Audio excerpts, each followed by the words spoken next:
Oh, I've been doing some really fun work around looking at how we are going to store some of the UK's nuclear waste, which we have lying around in the country. It's nuclear waste from decades ago, from weapons testing and from medical use. And so what I found really fascinating is how we're going to deal with that geologically. Where are we going to store it under the earth? How might we do that safely? What's the requirement? And also, as part of that project, it's not just about the geology, it's also about the communities who may effectively host that repository, and how we as scientists communicate to them about how we're doing it, why we're doing it, and trying to make it as safe as possible. So there's this real cool overlap between the science and the science communication bit, and that deeply appeals to me.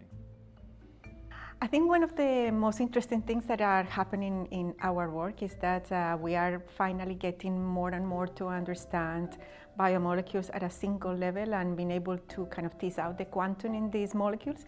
So I think the field is moving towards actually being able to realize experiments that will allow us to really understand quantum at the single molecule level. So that is very exciting because experiments are moving in that direction, but also theory is starting to emerge more and more in that direction, which is also what my group does. So it's very exciting times for us in this direction.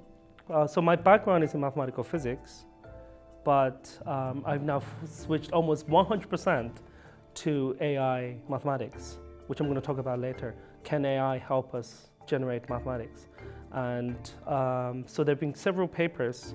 There was just one that appeared last week in Nature about large language models helping with mathematical discovery. That's quite amazing stuff.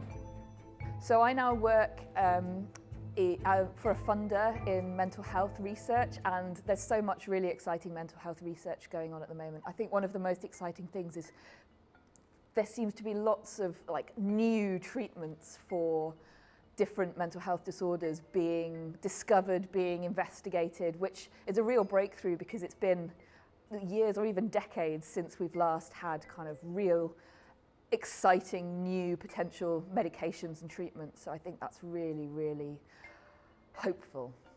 Yes, that's NASA's OSIRIS-REx mission, which collected sample from an asteroid called Bennu and delivered those samples to Earth in September of this year for study.